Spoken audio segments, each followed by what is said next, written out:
We are Steve and Jill. Together, we've been buying and reselling land since the 90s. Our data-centric approach leaves our buyers asking, how can you sell it so cheap? Here on the Land Academy Show, We answer that and more. I'm Stephen Jack Butala. And I'm Jill DeWit, and this is the Land Academy Show. This is episode number 1997, and today we are talking about 3 ways to take advantage of the 2024 real estate stagnation that is sure to happen this year. A little later, we'll talk about how we're going to take a look at how you respond to change. This change is going to happen this year, not just in real estate. Is this a Jill, we're taking a deep dive into your psyche? How do you respond to things? I would not dare. Oh gosh. To put you center stage and ask you all kinds of questions that put you out of your comfort zone. Yeah, no, Joe. right. No, that's not what this is. Thanks a lot. We left my comfort zone way back there a long time ago, like 10 years ago. Were you ever in your comfort zone, do you think? Like, seriously? Yeah. I mean, yeah, you know what? I was not in my comfort zone. I was in a comfort zone and I hated it. Me too. I felt trapped. Me too. I felt stuck. I couldn't stand it. I hit the ceiling of where I was working. There was nowhere to go. And then that's why I've had that a couple times in my life and I had to make changes. And now that we run our own companies, I don't have that problem anymore.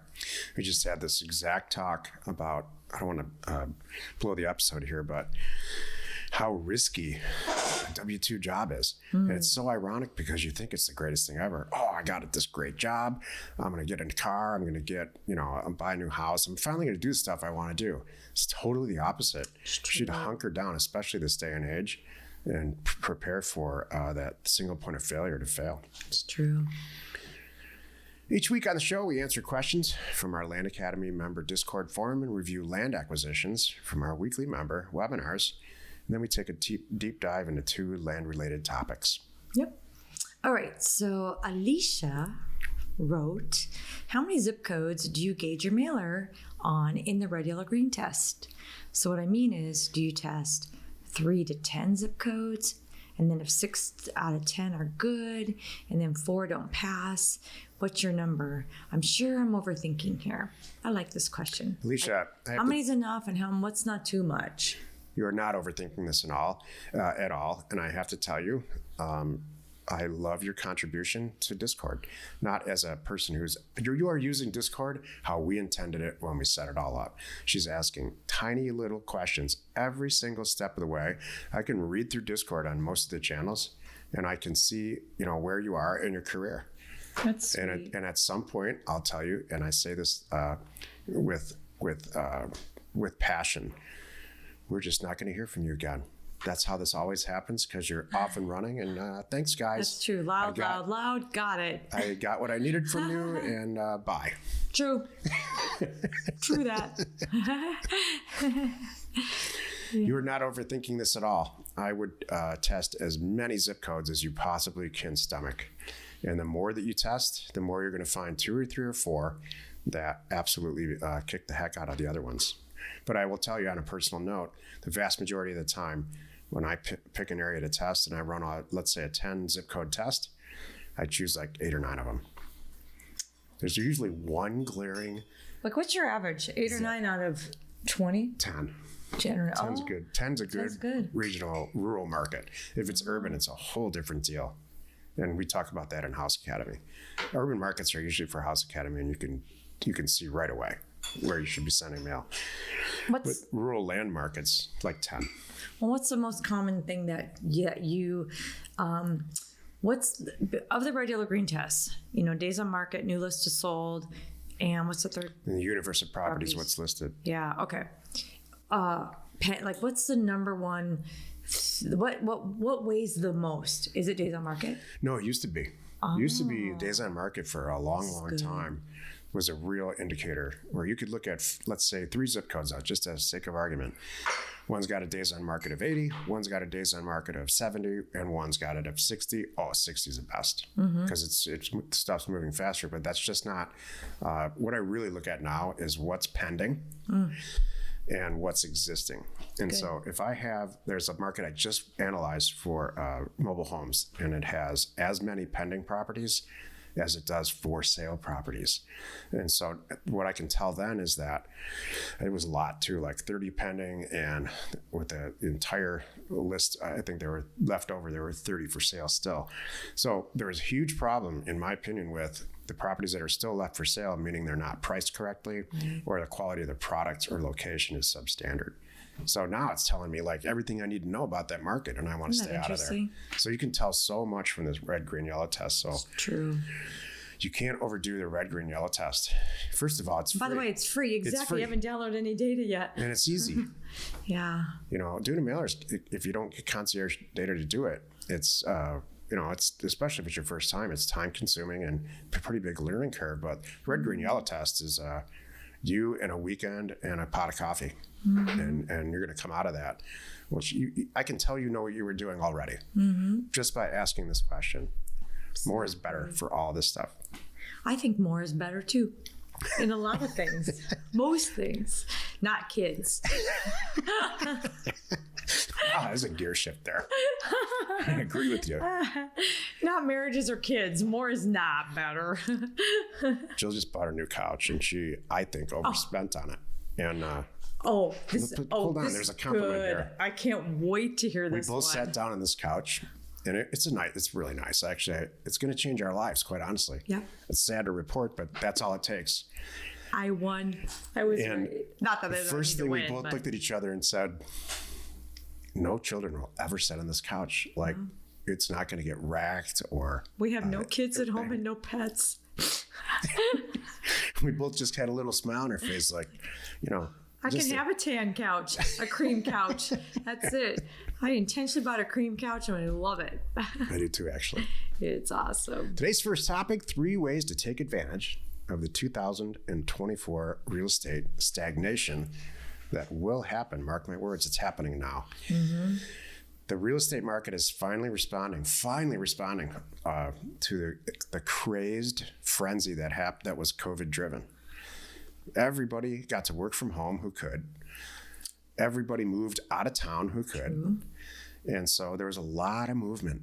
There was and it drove prices way up, unrealistically high. True. And so for lots of industries, they got subsidized by the governments, not just in this country, but all over the place. So what ended up happening, in my opinion, is this massive interruption in real supply and demand.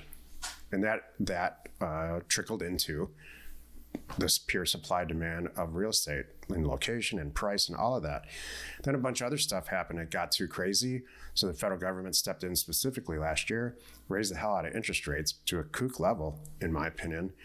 And that had a huge effect on access to capital, including mortgages.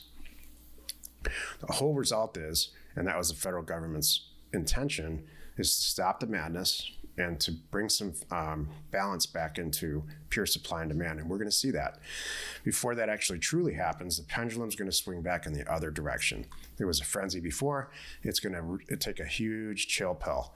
And this year, we're going to see what I'm going to call stagnation. It's probably going to be a little bit deflated, but it won't crash, I don't believe, like it did in 2000 and let's say 10 or 9. And so how can we really take advantage of this as investors? I've said this before 1,000 times. This is my 3rd time. So my 3rd time buying and selling land as a primary way to make money, my primary income in business. And the 2nd time was just a repeat of the first time. The severity was different. This time will be just like the first time. Pretty equal severity. So number 1, there's a lot more properties on the market. So you need to, number 1, make a lot of offers. A lot more offers than you're making now, because they will be responded to much more favorably because there's so much real seller competition. I love this. Number 2, more people, and take this how you will be renting than buying. The stagnation that's going to happen or is happening happens in the job markets too. Less people are getting raises. Yeah. More people are getting laid off. I hate to be negative here, but there's no other way to say it. So there's a lot more down. And when things are down, it's just like the stock market. When it's down, those are opportunity. Something's, in my opinion, the stock market usually gets artificially put down. Like, let some newscast comes out or some type of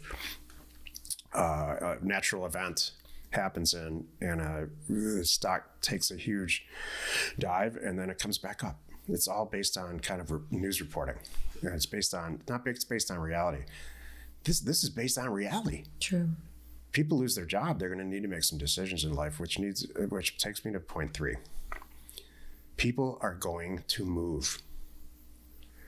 All this frenzy of all these people that are working from home in response to COVID and bought a property in Lake Tahoe, can't afford it now, or maybe they've got a jobs change or scenario and they have to move back into the city. And so it's not just houses, it's all of it. Tons of people bought land with the idea of building a house out in the woods because they were going to work from home forever. And that's all going to change. It is changing. So enter you, the real estate investor. Take a look at all these things, digest it all, run and just keep sending offers out in areas that are indicative to these 3 things or more, whatever makes sense to you. You're going to win. I love it. I'm trying to think I had a question about this as far as prices. Did you really dive deep enough, I wonder, in the pricing, or can you add to that? Like, in addition to sending out more offers, this is where you can just, we talk, how do I say it? On our Thursday member call, we have people that will bring up deals sometimes and they're kind of on the fence about it. I'm like, you know what, then what'll solve it? And often it's money. So I'm like, all right, so if you got it for what, they're like, well, yeah, if I could buy it for that, then I'd do it and figure it out. It would be a no-brainer. I'm like, okay, that's how you need to think about it. So I think that's going to come up even more. So let me just kind of tee up what Jill's really saying. We get a deal in. Would you do this deal on our Thursday call? We look at tons of them every single Thursday for our membership group, and they are presented like this. This is a buy for $14,000 and a sell for $65,000. Right. And we look at it and bring our experience, and a bunch of other people that are on our panel say, oh, I love this about it. I love this about it. I love this about it. But this is not good. There's an issue here. What's going to fix it? Well, you're buying it for 14. What do you say? Try to buy it for 7. And then you got all kinds of room on the sell side if something goes wrong to say, no, it's a buy for 7 and sell for 22. Right. Because some stuff went wrong. And you don't want to be buying for 14 and selling for 22. It's just not worth your time. So what she's saying is, I think, if I can paraphrase, just do that anyway. Send out the offers that way. Do it on all the deals. Just send out 3 times as much mail as you're currently sending and pick and choose which ones you want to do. You speak Jill very well. Jill got 3 sentences out, and Jack says, "Let me take this back over here." I'll explain. Trying to be super clear. What she's saying is buy the freaking property cheap. All right, Yeah. Especially now. There's a lot more property. Be aggressive on the market. You know, it's going to take you a little longer to sell it. You want to make sure you're buying the stuff cheap. You should be looking at everything like this. If this guy says yes to this number, I'm buying it. I gotta buy it. That's how I want you to think about it with every deal right now. And like I said, mail it out that way. Don't be afraid of it. Watch what happens. We joke about this all the time. You're on the phone and you say, you know what? I know I said 53. I meant 53,000. I meant 5,300. I did some looking at it. That's the best I can do. And then wait for it and see what happens. Not like you're, and usually there's a reason behind it. I don't want you to be that guy. Like, don't try to be a not good person. But there's circumstances that you're like we're talking about right now. You got to make some really smart decisions. And you're not, whatever it is, it's up to them to say yes or no. If they're comfortable with it, they say yes. And if they're not, they'll say, can you make it 10? And I might make it 10. Let me tell a little anecdotal story about Jill to really drive her point home here. Jill and I used to live in Hermosa Beach, and there was a town in California, a town close by named Torrance. And a property came up for sale. I'm not sure if it came up on the MLS It was a house, which this is way out of our business model, you know. Back then we were buying and selling land just like we are now. But a property came up, we either became aware of it or it was listed on the MLS, and it was a good deal. I mean, just the square footage and all the statistics, it was clear to me something was going on with the seller. So I said, hey, you know this girlfriend that you have who's a real estate agent, and she seems to be really active and very successful at it. Let's get her to go find out why. She can be our real estate agent on this deal. I think it was $700,000 in a sea of $1.2 million properties. So she did. She called her girlfriend.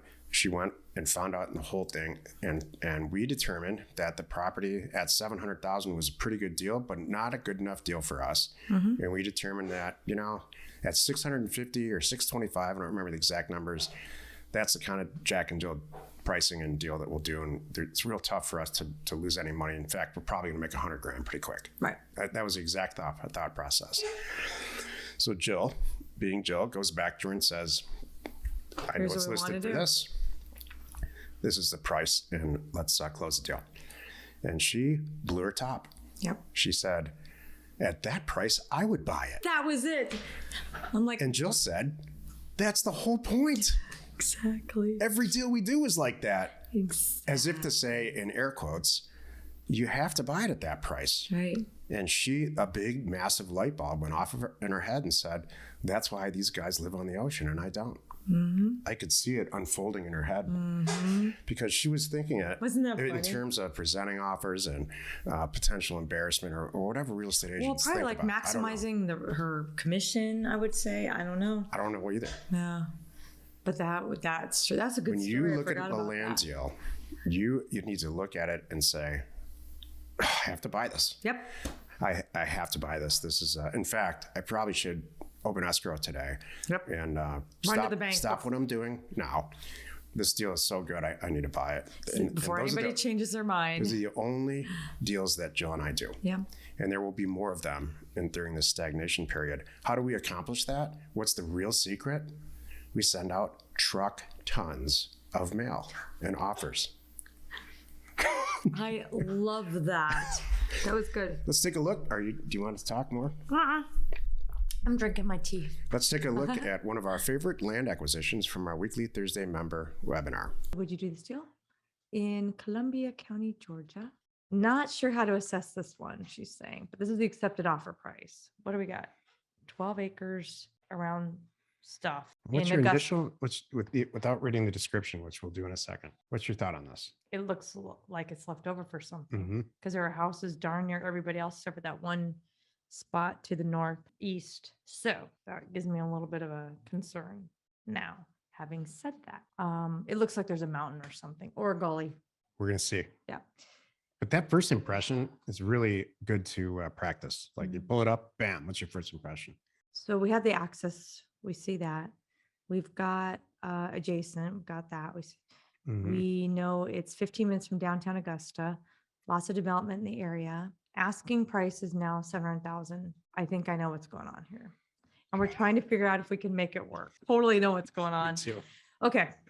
So, and we're trying to figure out if we can make it work. 12 acres without the house. It was on the market for 9 months in 2021 for $300,000. 1 acre parcel has a brick house from the 60s in good shape where the seller currently lives. Yes.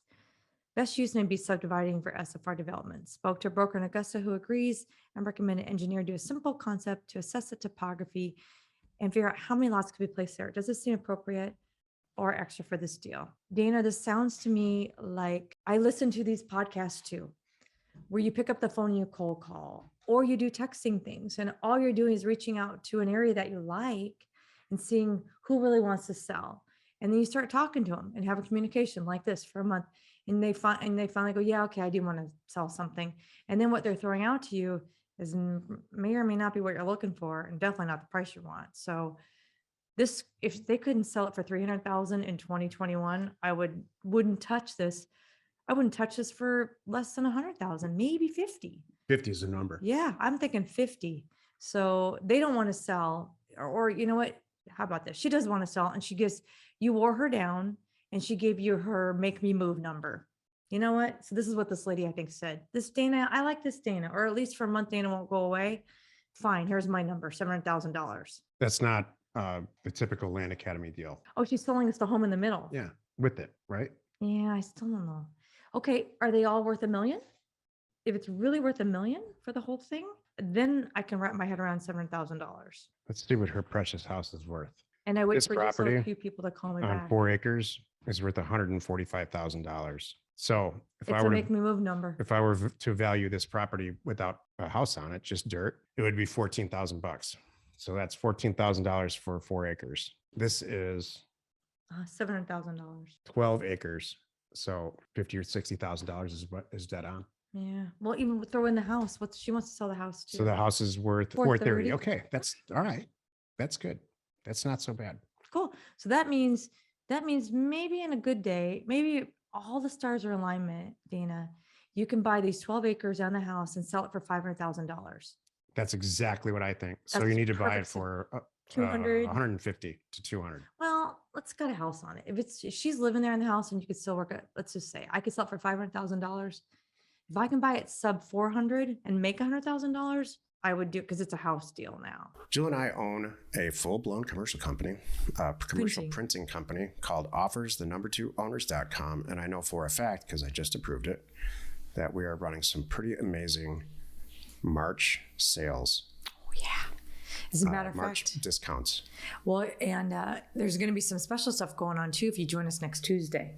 So next Tuesday, March 26th, I will be live with our concierge data lead. What do we call him? We'll just say lead in the companies and doing a behind the scenes look at the concierge data, what really goes on. So join us, go to offers2owners.com or landacademy.com and you'll find on the front page there a place that you can sign up to attend the live webinar and just see what we do, what goes on, and ask some questions and take advantage of the deals coming up. Now we're going to take a look at another question posted by one of our members on the Land Academy Discord online community. All right, Sid wrote, responding to Troy. Another member in Discord. I started with another I can already tell this is cool. I started with another program that used neutral letters as their primary marketing method.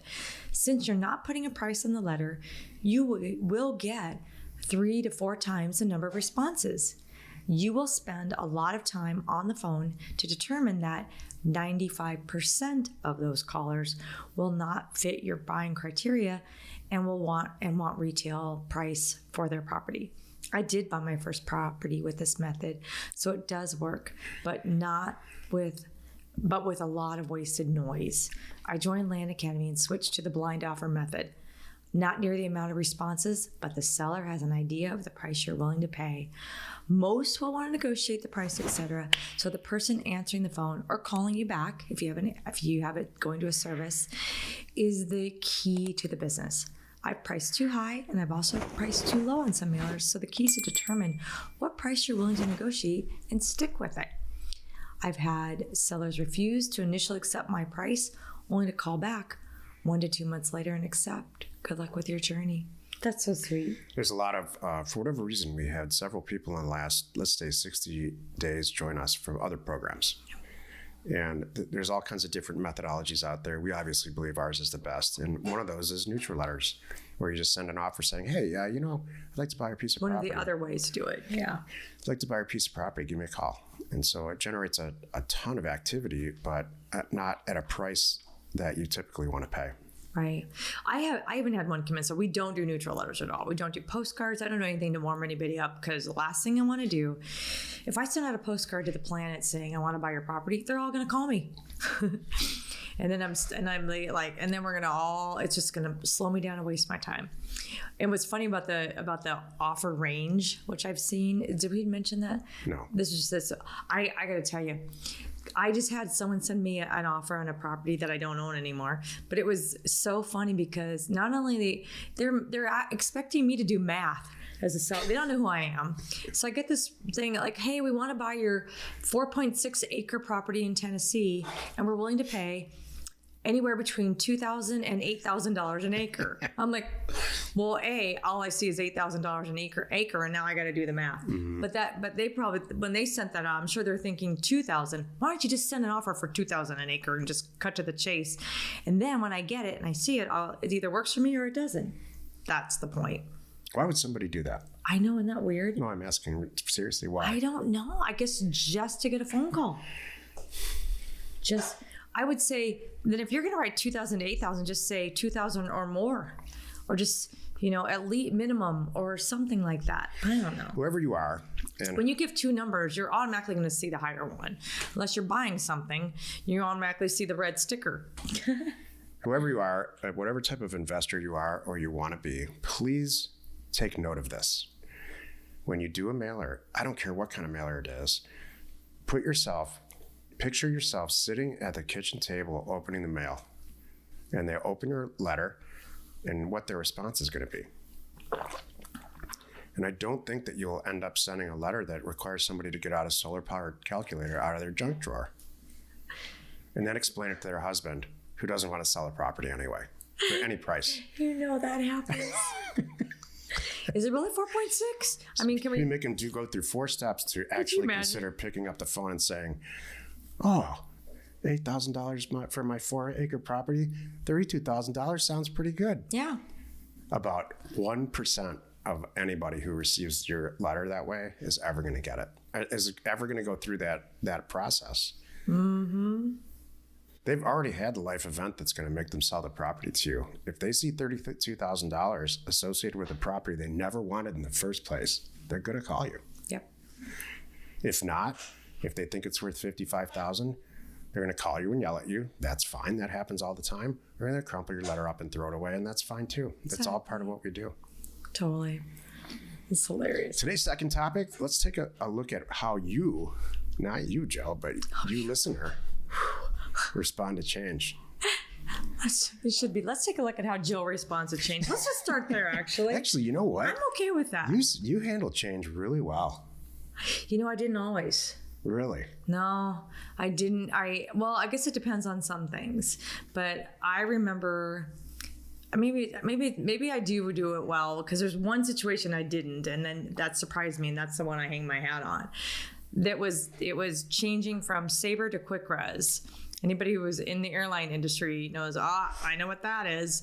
Heck, I spent 8 weeks learning Sabre, and you're making me ditch all this knowledge that I had. It's like, it is? It'd be like if I took Excel away from you and said, no, you're just going to fill in the boxes. That happened. You would fight for that. You would fight, wouldn't you? I went from Lotus to Excel, and I was in companies where they would start, riots. Yeah. So that was the same with me. I'm like, that one I wasn't really comfortable with. And there was a reason why, because I like the old school. I want to know what I'm pulling and what I'm doing. I don't like easy buttons. What? We come from a generation, Jill and I, as many of you do, where just putting a computer on your desk was massive change. True. Why can't I put this in a 3-ring binder? Why don't I have to use a copy machine anymore? Yeah. And so that first generation of change, then there was terrible software we used that didn't work. True. So you turn a computer off and just do it the old way. Yeah. Then some software came around that actually kind of worked okay. True. And so the supervisors all said, we're going to use this now. So you can throw those 3-ring binders away. Exactly. Then we really started getting software that made our lives easier. So if you entered the workforce when software was good, then change is really easy for you. That's my whole point to this. And so if you're younger, change through computer. Now we know, fast forward to now, we know that Apple 17 is going to be better than 15 theoretically.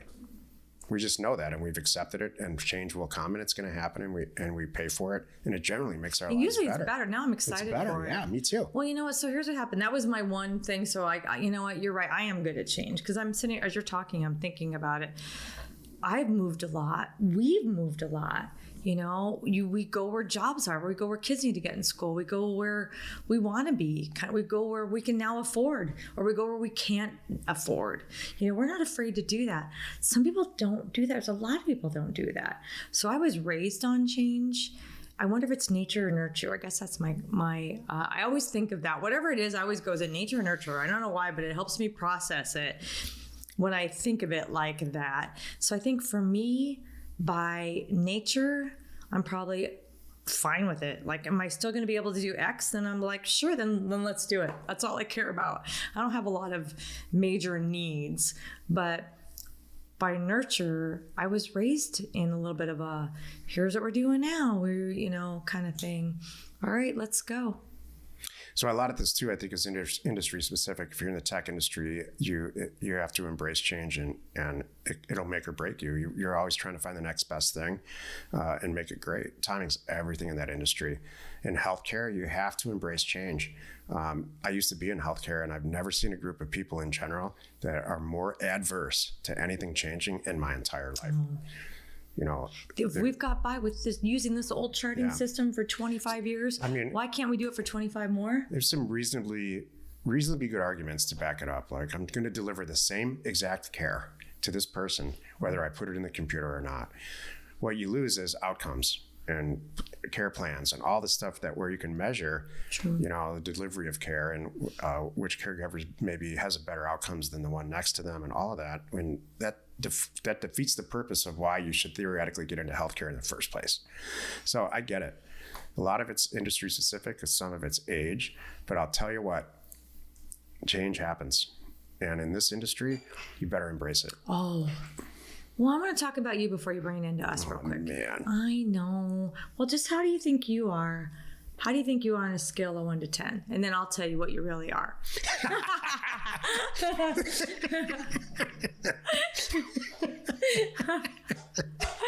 Wait, I'm writing down a number. All right. So what do you think you are? I embrace technology change on a scale of 1 to 10, like 1 meaning I'm terrible and 10 meaning I'm great at it. Mm-hmm. I embrace technology change probably north of 9. Okay. I embrace technology, or I embrace change that's related to like the regular building blocks of life, like where I live, and I'm probably a 2. Oh, so where would you, if you overall averaged it? I'm holding up. You could probably see my number. I can't see it. Also, so I'm probably like a solid 6. Oh, I gave him an 8. You see that? Good. No, You can't see it, but there's an 8 on there. I gave him an 8. You're probably about an 8 too.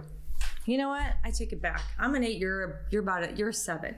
Yeah, I think those are good numbers. Yeah. Maybe 6. For whatever reason, I'm good at it. You're like, here's what we're doing now. I'm like, okay. You know, when we bring people into Land Academy in our back end, part of it, the staffing, what's one of the things I tell them? Don't get comfortable. However we're doing it today might not be how we're doing it tomorrow. So just hang on, and you'll get used to it. So, you know what's funny? So thinking about Land Academy, this is a good topic because we're in year 9 of just Land Academy, everybody. We're going to be in 10 years of Land Academy, a decade of teaching and helping people. How cool is that? That's insane, yeah. Man, this is awesome. So we're going to quickly be rolling into year 10 of Land Academy.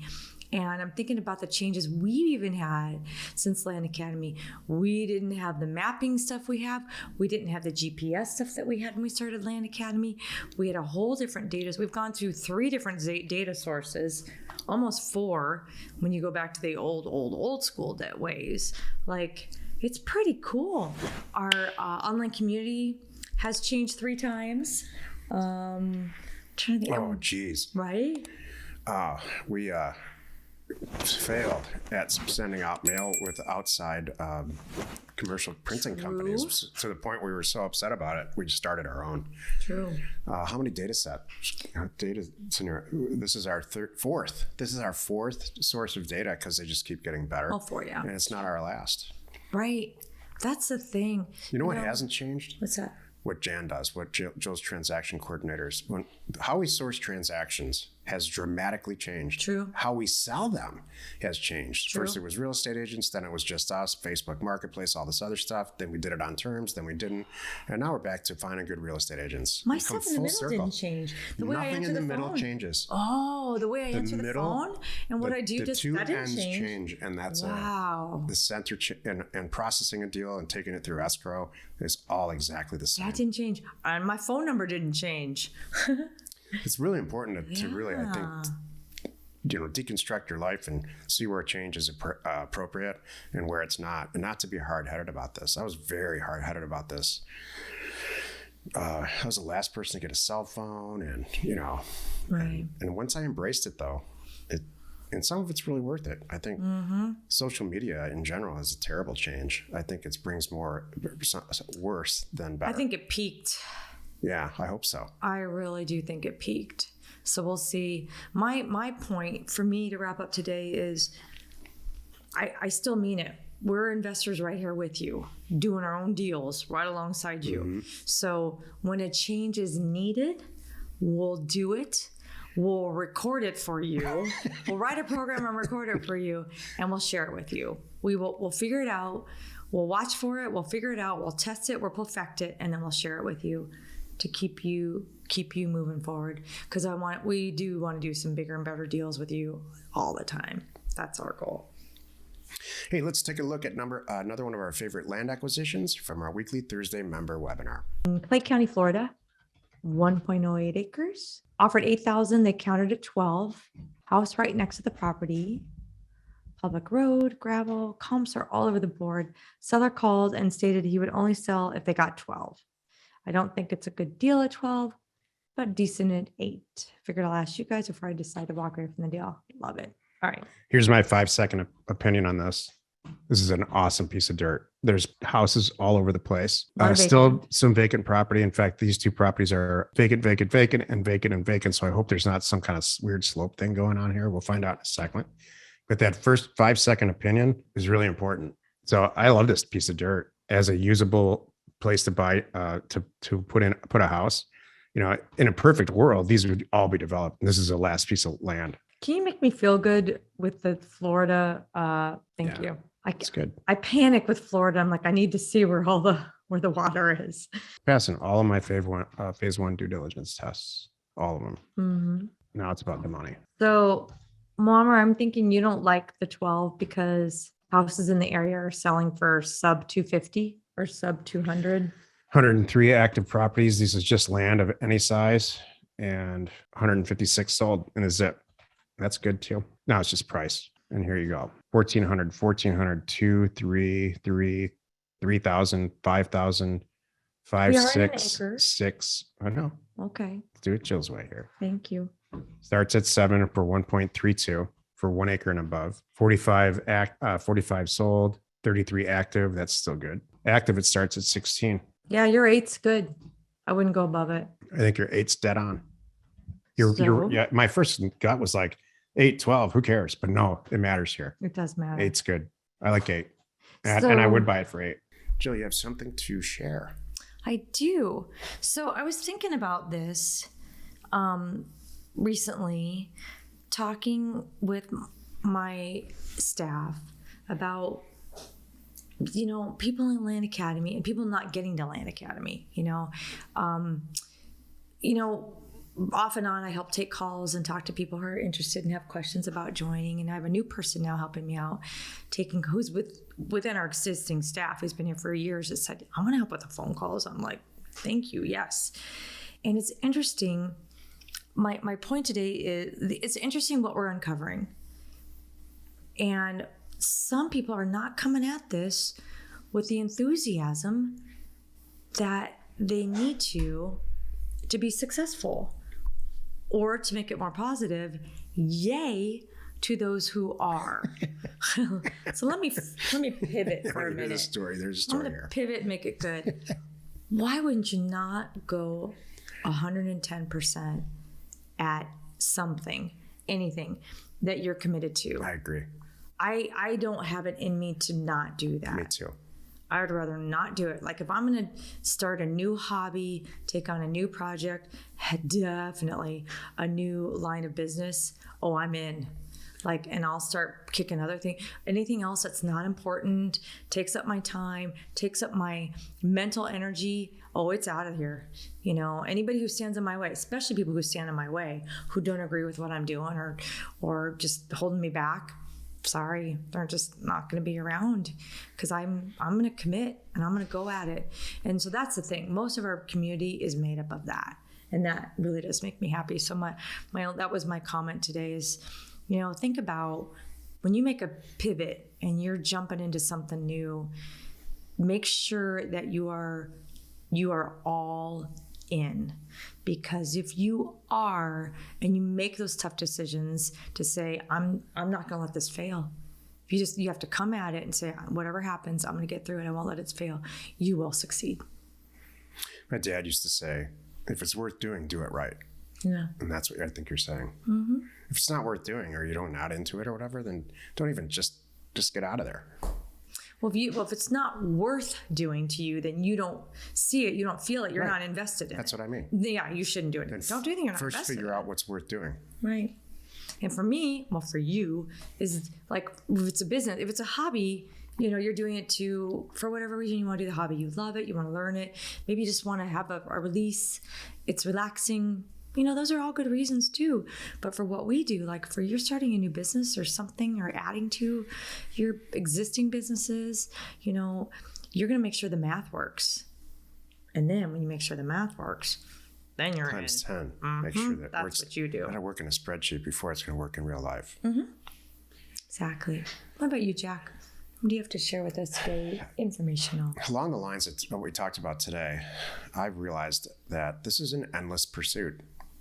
Components of it end and restart, but it is not, you don't ever stop trying to get better at what you're doing if it's worth doing, along the lines of what you're saying. So it's endless. I used to think, for a lot of reasons, and I grew up in an environment where you start a company, the company works, you keep your customers, you keep them happy, and that's it. And you keep making parts or whatever it is that you're doing. And it's not an endless pursuit. It's kind of like and then you kick your feet back up. And this whole notion of, and you don't hear this anymore, of, hey, I want to be on the beach by the time I'm 40 years old. And yeah, you don't hear that anymore. Ever. Huh. Because it's not a thing anymore. You're going to endlessly pursue whatever it is largely because of technology. Because technology changes so fast. The way that we source real estate deals will not be the same next year as it is this year. That I can tell you for sure. True. And then 3 years from now, we probably won't even be, it's probably going to look really different. How we buy them, how we sell them, the amount of technology that's used, whatever role AI plays, it will play a role for sure. And if you don't have an open mind to that, it's going to end. This is just an endless chase. That's so interesting. And I actually think it's good. Great. Don't forget, you can reach us and my staff for questions, or you want to join or just find out more, whatever it is. 2 things. Go to landacademy.com, or if you need to reach someone, just send a note to support@landacademy.com. Join us next Wednesday for another interesting episode. You're not alone in your real estate ambition. We're Jack and Jill. Information and inspiration to buy undervalued property. We hope you found our content valuable, and we appreciate your support. If you have not already, please check out our channel and hit the subscribe button. And your comments and suggestions help us to create the content you're here for. Hitting the like button helps to support our channel's algorithm and gauge your interest for future shows.